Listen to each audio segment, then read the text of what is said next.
that as we go through this, because Marckiemoo and Raydish are now stepping up against each other. I feel like this is definitely a matchup we've seen a couple of times. Is this correct? Is it 0-3? 0-3? For real? It feels like it should be more than that. Yeah. But I'm gonna trust the numbers. Yeah, I'm gonna go with the numbers. It says they played 3 times and Raydish has won all of them. In fact, I think I do remember at least seeing one of them. But man, 3 times is kind of crazy. I feel like played more if you include community tournaments, which these numbers don't. These are just official tournaments. Okay, official tournament. Well, that's what I was thinking. They probably got like, you know, you have when you go on ranked, you have that like thing in the middle. Yeah. For like 50-50 or something like that. So either way, we're right down to, and as I expected to see, right down the middle. I mean, nobody having a clear lead just yet.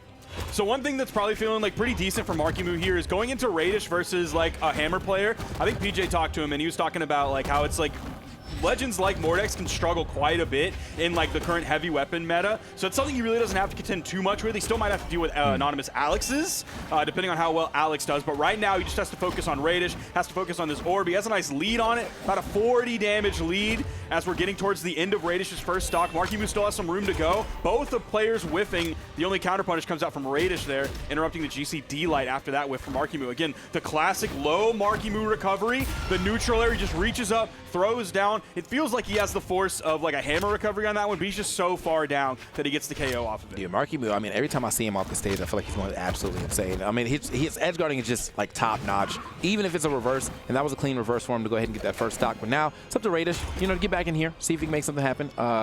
This is his time, but don't know if you want to try to go off stage just yet. Oh, almost placing that dare perfectly. Almost getting scooped off that stage and to the ground, too, with that nair. He's just going to play this one super safe. He saw the nair that Marckiemoo picked up just a few moments ago. Doesn't want to risk anything here, even though he only has 37 damage on his stock. So he'd rather just maintain control of the platform, maintain weapon control as well, specifically holding onto the orb, so he can find a consistent KO option from the middle of the stage. That's good in that, though. That's good. Raydish now having to get right back into this game, though, but it's not too far behind me. He's not too hurt yet. It is starting to build up on him, though, without him getting any hits. I mean, it's a lot of unanswered damage he's getting. Just passing the 100 mark. Ooh, and now, oh, no. Another one? Yeah. Tried it. Yeah, just a little off the mark. But, yeah, it's still, you know, you got to be afraid when Marckiemoo had you under, honestly, just off stage in general. Good chase down here for Marckiemoo, but no, Raydish is going to go way high up. Avoid that potential side air for the KO.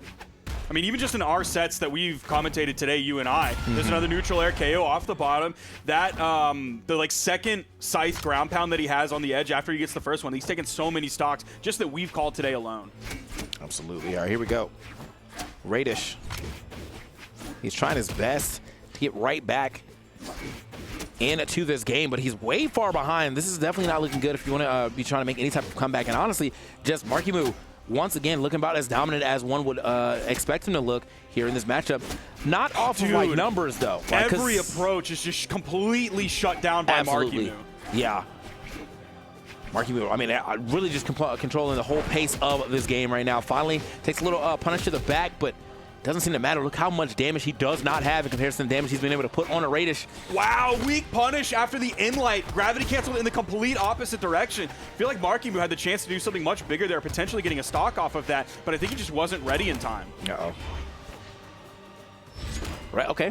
Long-lasting hitbox there on that in-light. Does still beat the spot dodge, but doesn't matter. Marckiemoo back with his tried-and-true weapon in hand. Try to see if we can get this W real quick. Down air. Probably setting up for another one. No, it's going to be the weapon toss that comes out. The GC side light. If Raydish played a little bit lower, he would probably go for the down air approach, but he saw him rising up, so he threw out the weapon. Knew he had the GC side light as the option after that to KO and guarantee that game. Yeah, that was definitely a long and like calculated edge guard with the weapon toss, forcing a bunch of options out. Then you're like, all right, I have to pick this 50-50 of going forward or going up, and Marckiemoo called that out quite perfectly. As he called out a lot of things. Like there, you know, we're always seeing a lot of just great edge guards from Marckiemoo, forcing situations, boom, sit down and get up out of here. Good stuff to Marckiemoo. Look at the damage he's been able to put on. I did say his scythe was tried and true, but he did a lot of work with the gauntlets as well. Here on the other side of things, really just obviously you're going to know Raydish for that orb, but We might have to get these boots involved too, man. Yeah, we haven't seen really too much of those so far. But yeah, going back to what you were saying about Marckiemoo spread between the weapons, not only was he like doing good work also on the gauntlets, but specifically he picked up 2 KOs with the gauntlets, and they were low KOs. He got them relatively early, so he didn't have to fish for side light, then the recovery, or side light, then the recovery, or side light, then wait on the recovery. And just play that guessing game over and over. He just went down, recovered low, grabbed the neutral air, and got Raydish to stock. So very efficient thing to do on the gauntlet, so he doesn't have to spend a bunch of time just fishing. All right, now it's time to see what Raydish can do. Now he's on his own counter pick. Going to be picking this here Western Air Temple. And so far, I mean, at least got some of the damage here at the beginning, but very easily sapped away. Marckiemoo always finding his nice little 2 and 3 pieces. Off his neutral airs, off his down lights. Okay. Now we're going to have a medium-high ceiling on this map, but it can feel a little bit lower, especially if you're extending off of those soft platforms, especially if it's like the configuration where it is right now, where the left platform is high or the right platform is high. That can really like move the floor up, and it feels like that ceiling's really low when it's actually kind of like average compared to some of the other stages. Marckiemoo, look at him just marking his opponent real quick. Oh, the weight. Yeah, that was a... Okay. Is it it? Yep, there it is. Bro, how did he turn that on-stage weight into an edge guard, bro? Like, he's just bad good at always being able to force you into some of the most disadvantageous positions off stage. What a play right there from Marckiemoo. And again, like another KO that he got off of the bottom with gauntlets, so he doesn't have to play that game of fishing for sidelights. He's finding a way to like even more efficiently play gauntlets. Oh, Marckiemoo. Oh, yeah, stepped big on. bird. A big bird right there. Stepped on. A little hard to try to make that comeback with what he had opted to go for without just going straight to the wall. He tried to get his weapon back. Spent a lot of time out there, so it was an easy setup for Raydish to go for the big stomp. Now, right back into it, though. Marckiemoo said, I'm getting this damage back tenfold. Hold up. Yeah, he hit that first in-light, then he got the dodge off of that, went for the second in-light, and it was Nair City after that. Even going over with the GCD light, okay. A little bit of unorthodox options coming out of Marckiemoo here on the edge guard with his scythe. Nice 2-piece from Raydish, gets through the spot dodge with a recovery, and another downlight into the recovery off of that as well. Can he keep the damage output going and even things up here on second stock?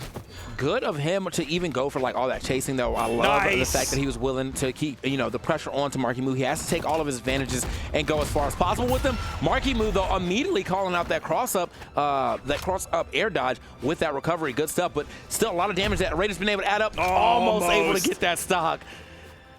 Okay, one more chance. That was a great job for Marckiemoo to recover over the corner very quickly so that Raydish didn't have the time to like set up and prepare his defense so that he could react to once Marckiemoo came over the corner. He was already there by the time things were all said and done. Does clean up the stock shortly after that, opting back over for the orb. Marckiemoo's going to be looking for the next weapon. Here comes the gauntlets. He's going to have to play some low damage gauntlets, which we haven't seen too much of.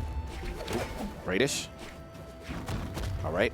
Couple. Oh, no, wait a minute. I thought it was going to be a neutral air there, but it was the recovery. Just in case Raydish got the dodge through, then Marckiemoo could still go back and touch. Because you saw after the recovery, he was in sweat beats. Right, so that was a safe option. Yeah, because I was expecting the same thing, too. You know, Marckiemoo is going to keep throwing you as far down as possible. But, hold on. Still got some decent damage here on to Raydish, even in that situation. Raydish, though, not too far behind either. Even this up with maybe 2 sidelight stairs. Okay. Some intense neutral being played here, but Marky kind of cut through that super quickly. Wait a minute. Raydish. He's looking for that big read of Raydish, like kind of being scared and getting out that corner, but he's going to, you know, keep himself reserved there, like it. They're basically totally even in damage. I think it's like 1 point of damage between the two right now after that recovery. Cool. That changes things a little bit, and that's the game off of it. Marckiemoo, I think he got that around like 169. Maybe it was in 180. I didn't quite exactly see the numbers before it was gone. Dude, Marckiemoo, once again, I swear to you, when he looks like he's on, I feel like you just have to beat him at his own game, and I don't know how you do that right now. Yeah. Raydish does not. To me, Raydish has never been the guy that I'm like, oh, that's Mr. Edgeguard, right? Yeah. Like, he's solid for sure, but when Marckiemoo gets you off the stage, I just believe that stock's going to be gone.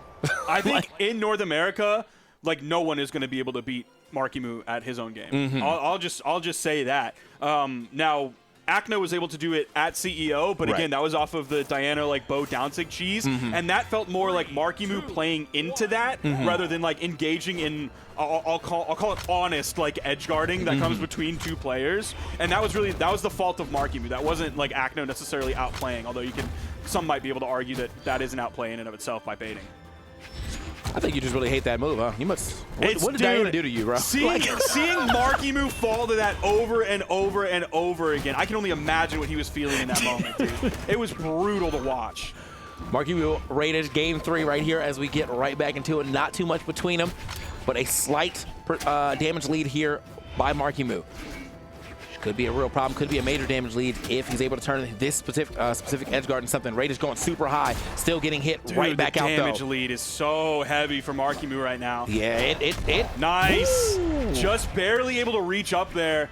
Raydish was able to go to the left soft platform to kind of give him some safety just a little bit, and then when he went to the right one, Marckiemoo knew exactly where he was going so he could get ready for that neutral signature, and it reached up to the perfect height. Dude, I was right as I said they were like a little even. Marckiemoo said we were never even. 10 seconds later, he immediately does mad damage. Yeah. Oh, wait a minute. This could be big. No, he lets him come back though. Tries to go for the patented out the corner read, and because he didn't jump last time, I like that. Swap it up, do a different option.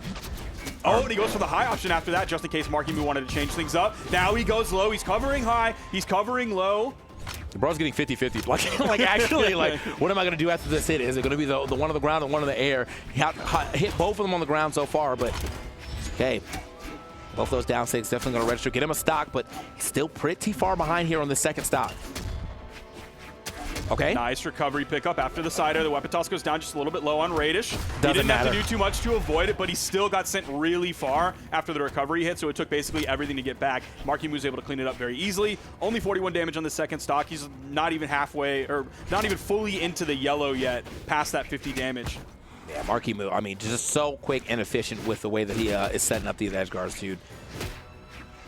That must have been the first thing any of his coaches ever said. Yeah, man, just force everybody low. You got this. I've seen your edge guarding. It's crazy. Oh, wait a minute. Uh-oh. Raydish was able to get like under and towards the stage. There's a nice ground pound. That's going to start to even things up here. That was an orange KO for Raydish, so he's loving that one, especially like getting the better of Marckiemoo in that edge guard. Definitely need that to try to stay alive here. Now getting some good damage. Equalized. Nice little 4-piece here from Raydish. And now, yeah, straight up equalized it here in damage. Marckiemoo looking a little lost on trying to get this damage back. Oh, wait, this could be a start. Look for a low recovery instead. Now Raydish going high again. I feel like Raydish just went high more than anything, but that's because, yeah, going under Marckiemoo does not seem to be the wave. Look at him trying to get a back. Marckiemoo just marking him real quick, but not able to get that neutral air that he wanted. Yeah, that's like several downlights from Raydish that have been punished now by Marckiemoo, just like inlighting right underneath him. There's the weapon toss to go in. Does he want to switch to the boots? I can't tell. That would give him access to the high sig and the low sig, so he could do that coin flip again that we saw earlier. Oh. You know, he's a big believer in the. Oh no, the jump was right into it. Oh, Marckiemoo always knowing what is this here. What is happening? Marky qualified. That's what it feels like I'm supposed to say. Marckiemoo with the qualification, he's in, and I know he's feeling good about that. I don't know how he's going to feel about that graphic when he sees it. However.